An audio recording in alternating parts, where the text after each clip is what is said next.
Get on the tram and start. Car key start. Handbrake input password to activate.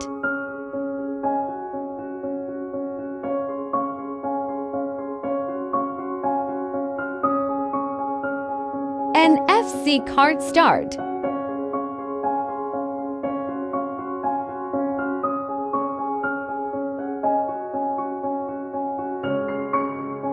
Mobile app starts.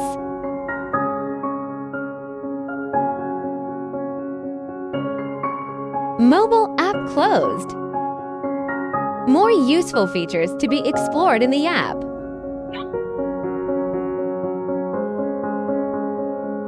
If you leave the vehicle and forget to lock it, lock automatically after 5 seconds. It is low beam and high beam.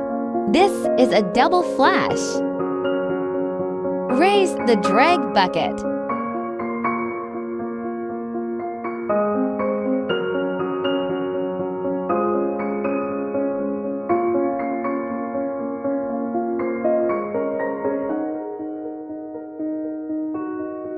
Lower the drag bucket.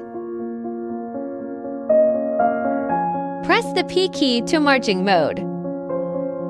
Press the P key again to reverse mode. Press the P key again to crawl control, which has a maximum speed of 5 kilometers per hour. Press the P key again to the parking. Press the M button to display the actual mileage. Press M key again to display historical mileage. Press the M button again to reset the mileage. Then hold the M button to display the Bluetooth code for matching.